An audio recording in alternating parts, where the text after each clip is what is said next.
আশা করছি ভালো আছো। সোমার ব্লগ থেকে আমি সবাই বলছি, আর আমরা সবাই ভালো আছি। তো আজকে ব্লগটা স্টার্ট করলাম, এখন বাজে পুরো 11টা। তো আজকে হচ্ছে আমাদের বাড়িতে কীর্তন হবে, আর 3টের সময় চলে আসবে, মানে ভাগবত পাঠ হবে না, গীতা পাঠ হবে আর কি। গীতা পাঠ হবে 3টের থেকে শুরু হয়ে যাবে গীতা পাঠ, আর সন্ধ্যাবেলা বাবার দল আসবে, মানে কীর্তনের টিম আসবে আর কি। তো সন্ধ্যাবেলা থেকে কীর্তন শুরু হয়ে যাবে। তো বুঝতেই পারছো আজকে বাড়ির প্রচুর কাজ। তো সকালবেলা উঠে কোনো মতে ঘরটা ঝাড় দিয়ে নিচেই চলে গেছি। এদিকে নিচেই রূপালী ভাত তুলে দিয়েছিল, ভাত আর আলু ভাজা করেছে। বাবাই মিষ্টিকে ভাত আর আলু ভাজা দিয়ে খাইয়ে স্কুলে পাঠিয়ে দিয়েছি। আজকে আর টিফিন করিনি। টিফিনটা হাজব্যান্ড বসায় মিষ্টির দোকান থেকে ছেঁড়া পড়াটা কিনে দিয়েছে আর মিষ্টি কিনে দিয়েছে, ওটা নিয়েই বাবা মিষ্টি চলে গেছে স্কুলে। আর তারপরে আর এদিকে আজকে তো বাড়ি কীর্তন, উঠোনটা তো গোবর দিতে হবে। তো ঘুম থেকে আমরা উঠার আগেই মা উঠোনটা পুরো গোবর দেওয়া কমপ্লিট হয়ে গেছে। মা হচ্ছে আমাদের বাড়ির ভাগ্যলক্ষ্মী, তাই না বলো? তো গোবর আর দিতে হয়নি আমাদের কাউকে, মা একা একাই জল টেনে একা একাই গোবর দিয়ে কমপ্লিট করে দিয়েছে। আর আমাদের যে বিচুলি কাটা মাটির ঘরটা আর কি, ওই ঘরটা তো মাটির, তো ওই ঘরটা মা পুরো মানে লেপে দিয়েছে, গোবর দিয়েছে আর কি। আর তারপরে তো এদিকে আমাদের ঘরের কাজ হচ্ছে, সেখানে মিস্ত্রি আছে আর কি। আর হাজবেন্ড মশাই তো মানে ওখানে বাড়ি মানে ওর মানে আর বিরাম নেই আর কি। এই ঘরে না আরো পাতলা হয়ে যাবে। তো কি করছে জানো, মিস্ত্রিদের চা দেওয়া হচ্ছে, ফ্লাক্সে একবার করে দিয়ে আসা হচ্ছে, এবার ওনারা নিয়ে নিয়ে খেয়ে নিচ্ছে, বিস্কিটও দিয়ে আসা হচ্ছে। তো যাই হোক, আর আমাদের খিচুড়ি প্রসাদ হবে, কীর্তনে খিচুড়ি প্রসাদ হবে, বিকালবেলা রান্না হবে খিচুড়ি প্রসাদ। পাশে আমাদের একটা ঠাকুর মা মিলে রান্না করবে। তো খিচুড়ি প্রসাদ হবে কাঠের উনুনে। তো উঠোনে আমি আর হাজব্যান্ড বসে একটা উনুন করেছি। আর আজকে তো নিরামিষ আমাদের বাড়িতে। তো যাই হোক, আমি এখন উপরে এসেছি, উপরে এসে ভাবছি সকাল থেকে ব্লগটা স্টার্ট করিনি, এখন একটু স্টার্ট করি, সকাল থেকে সময় পাইনি। আর এখন আমি ছাদের থেকে আসলাম, ছাদে আমাদের কতগুলো সর্ষে ছিল মেলে দিয়ে আসলাম, আর কতগুলো কুল পড়েছে, আজকে আবার কুলগুলো মেলে দিয়ে আসলাম।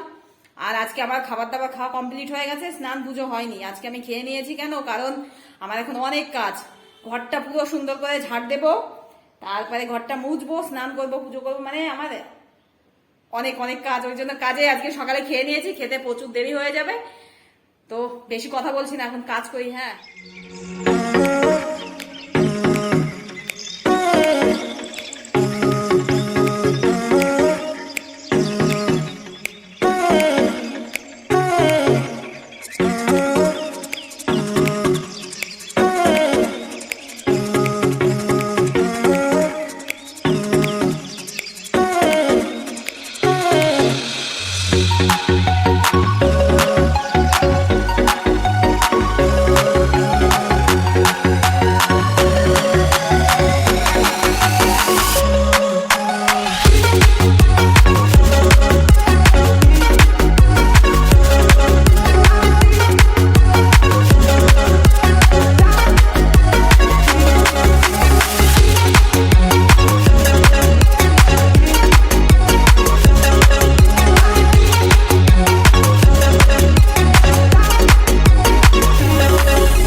তো এই দেখো আমি সাজুগুজু করে নিয়েছি, শাড়ি পরেছি, সিঁদুর পরেছি, এটা সিঁদুর টিপ নিয়েছি।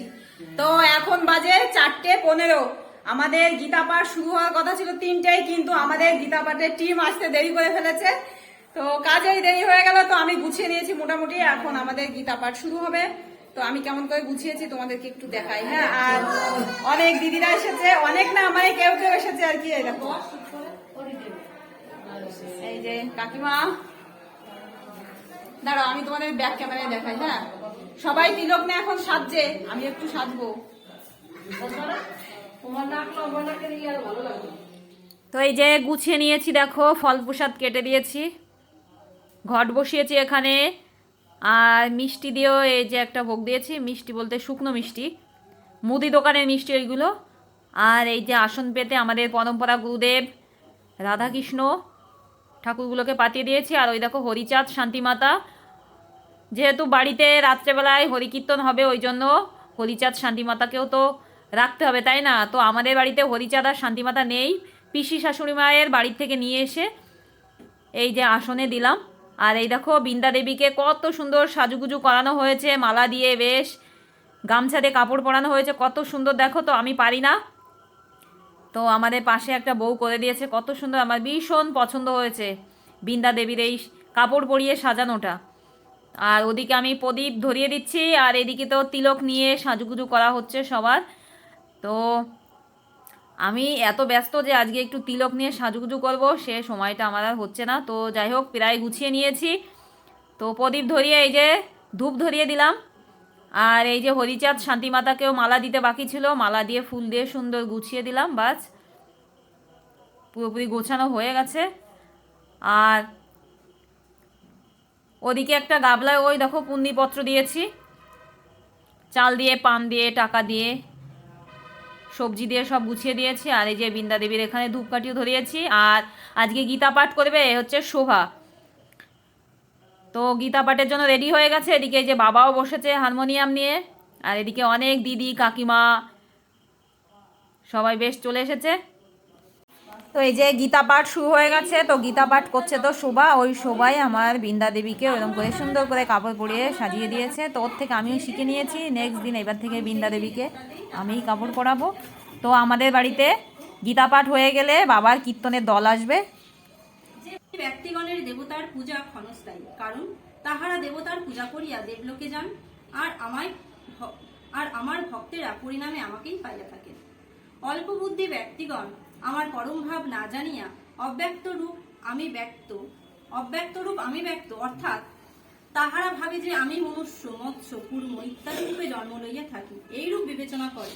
যোগমায়ায় সমাচ্ছন্ন আমি সকলের কাছে প্রকাশিত হই না, তাই মূঢ়গণ অব্যক্ত স্বরূপ আমায় বোঝে না। হে অর্জুন, অতীত, বর্তমান ও ভবিষ্যৎ যাহা কিছু হইয়াছে, হইতেছে বা হইবে, সেই সকল আমি জানি, কিন্তু আমাকে কেউ জানে না। হে মহাবীর অর্জুন, জন্মের সময় হইতে প্রাণীগণের মহিমিয়া থাকে। যে সব পুণ্যকর্মা মানবের পাপ নষ্ট হইয়া গিয়াছে, তাহারাই সুখ দুঃখ হইতে মুক্ত হইয়া একাগ্র মনে আমায় ভোজনা করেন। যাহারা আমাতে চিত্ত সমাহিত করিয়া জরা ও মরণাদি হইতে মুক্তি পাইতে চান বা চেষ্টা করেন, তাহারা পরম ব্রহ্ম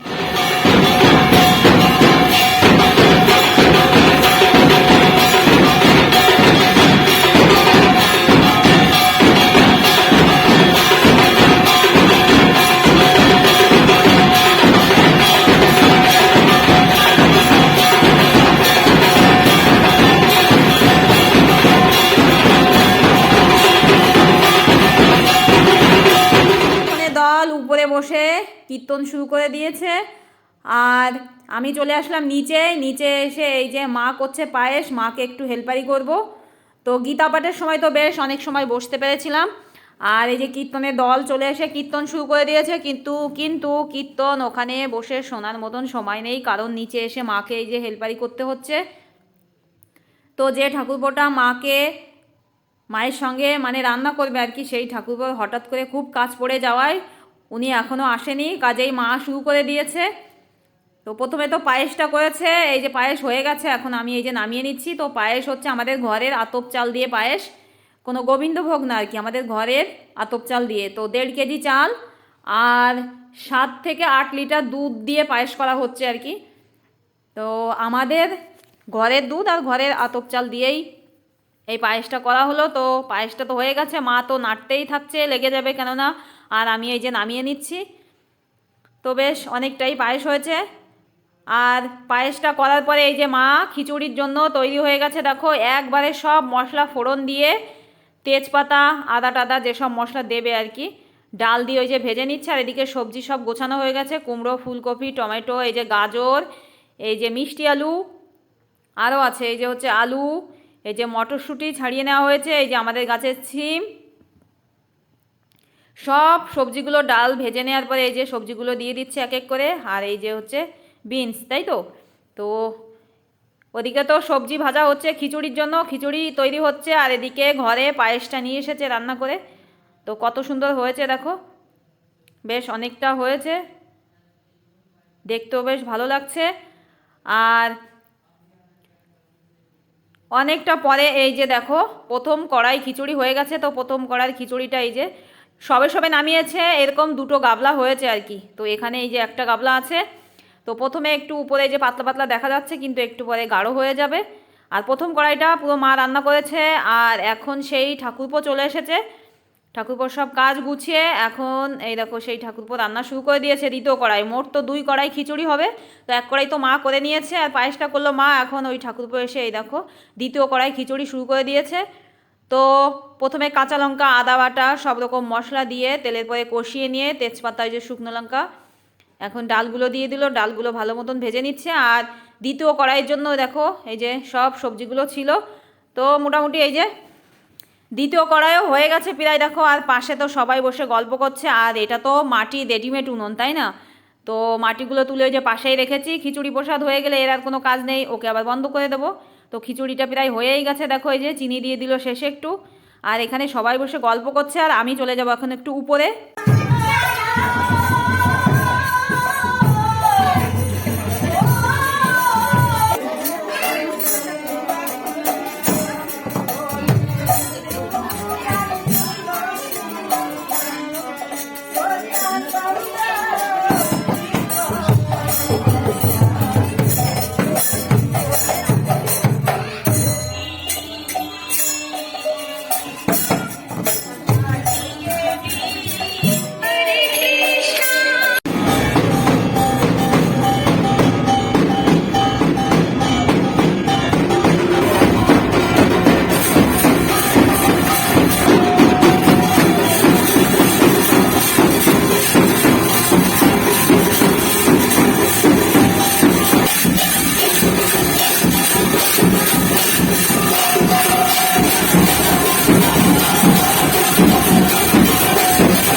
শেষ হয়ে গেছে আমাদের, চলে আসলাম নিচে। নিচে এই যে খিচুড়ি প্রসাদ রেডি হয়ে গেছে। তো প্রথমবার এই যে কতজনকে বসিয়ে দিয়েছে খেতে।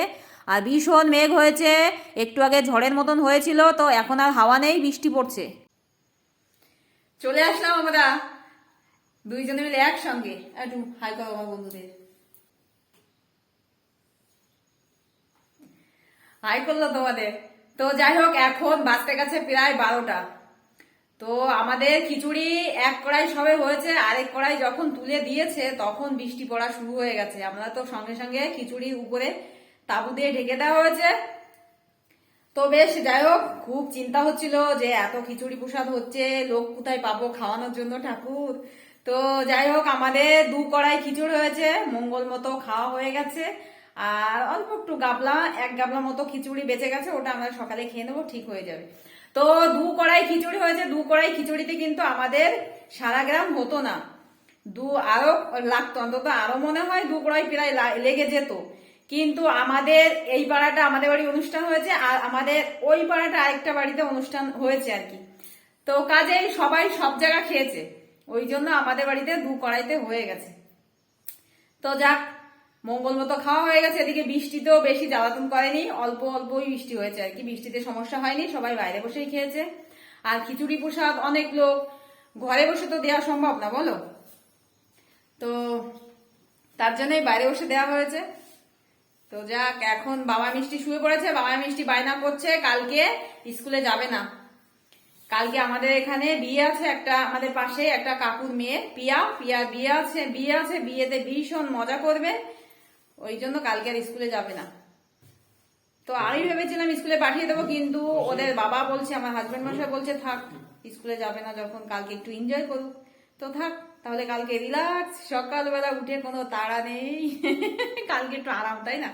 তো যাক, আর বেশি কথা বলছি না, এখানেই শেষ করছি। তোমরা সবাই ভালো থেকো, সুস্থ থেকো, আর আমার চ্যানেলটা প্লিজ সাবস্ক্রাইব করে দিও, লাইক দিতে ভুলো না, শেয়ার করো প্রচুর, আর কমেন্ট করে জানো কেমন হয়েছে।